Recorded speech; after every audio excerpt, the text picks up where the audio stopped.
Friends, मैं पूनम राय। आज हम लोग कृतिका भाग 2 के माता का आंचल इस चैप्टर के अगले भाग को पढ़ते हैं।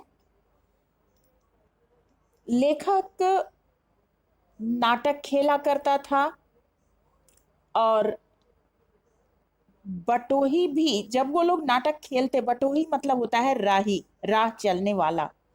तो जब ये लोग नाटक खेला करते थे तो रास्ते में चलने वाले लोग ठिठक कर, वहां ठिठक कर मतलब रुक कर उस बाल गोपाल के तमाशे को देखने लगते थे।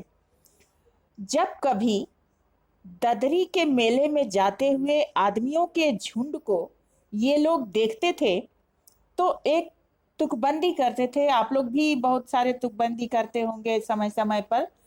तो जब ये मेले में जाते हुए लोगों को देखते थे तो वहां पे बच्चों द्वारा कहा जाता था, चलो भैया ददरी, सतुपी सान की मोटरी।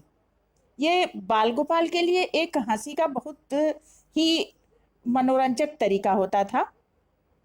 अगर किसी दूल्हे के आगे जाती हुई ओहारदार पालकी देखते, ओहारदार मतलब ऊपर से ढकी हुई पालकी, तब वे जोर जोर से चिल्लाने लगते थे, रहरी में रहरी पुरान रहरी, डोला के कन्या हमार महरी।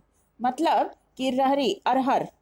अब ये बच्चों की तुकबंदी थी जो लोगों का मनोरंजन करती थी, बच्चों के लिए एक आमोद प्रमोद का साधन भी हुआ करती थी। ऐसे ही एक बार तुकबंदी करते हुए किसी बूढ़े वर ने उन्हें दौड़ा लिया और कंकड़ ढेला, मतलब कंकड़ से मारा। बूढ़ा वर था। एक अजीब घटना होने के कारण लेखक को ये याद भी था। अब लेखक को याद आता है कि वो कौन सा ससुर होगा जिसने ऐसा जमाई मतलब दामाद ढूंढ निकाला। जैसा कि शुरू में ही हमने बताया था कि इसमें लेखक ने अधिक से अधिक आम बोलचाल के शब्दों का प्रयोग किया है। तो वही वो कहता है कि वैसा घोड़मुहा आदमी हमने कभी नहीं देखा। घोड़मुहा मतलब बदसूरत आदमी। आम की फसल में जब आम की फसल आने को होती थी तो आंधी भी आती।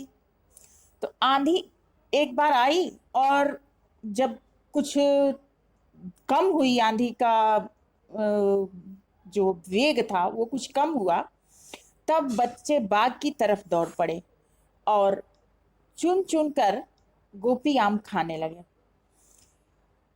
एक दिन की बात है, आंधी आई और पट पड़ गई। पट पड़ जाना मतलब थोड़ा धीमा पड़ जाना।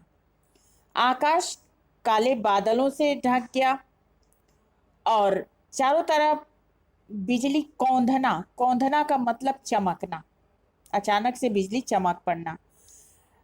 और ठंडी हवाएं चलने लगी। जैसा कि आमतौर पर आंधी आने पर होता है, पेड़ झूमने लगते हैं। तो ऐसे में सभी बच्चे एक साथ चिल्ला उठे, एक पैसा की लाई बाजार में छितराई, बरखा उधरे बिलाई। लेकिन बरखा नहीं रुकी और ये लोग एक पेड़ की जड़ को पकड़कर बैठ गए। यहाँ उदाहरण दिया है कि कुत्ते के कान में अठई चिपक जाती है। कुत्ते के शरीर पे लगने वाला एक टिश्यू होता है जो उसे चिपका होता है। आप लोगों ने हमेशा देखा भी होगा। बरखा जमी नहीं, थम गई, मतलब कि देर तक नहीं चली, थम गई मतलब रुक गई। तो इसमें से जो प्रमुख बिंदु आ रहे हैं वो ये हैं कि खेल खेल में बच्चे घटनाओं और परिस्थितियों को देखते हुए तुकबंदी करते हैं। तो कौन कौन सी तुकबंदी वो करते हैं? जैसे रहरी में रहरी पुरान रहरी, डोला के कन्या हमार महरी, या फिर एक पैसा की लाई बाजार में छितराई, बरखा उधरे बिलाई। ये कुछ ऐसी तुकबंदी हैं जो बच्चों के मनोरंजन का साधन होते थे और लोगों का मनोरंजन भी करते थे। तो आज के लिए इतना ही काफी। नेक्स्ट वीडियो में अगले पैराग्राफ के साथ मिलते हैं। तब तक के लिए धन्यवाद।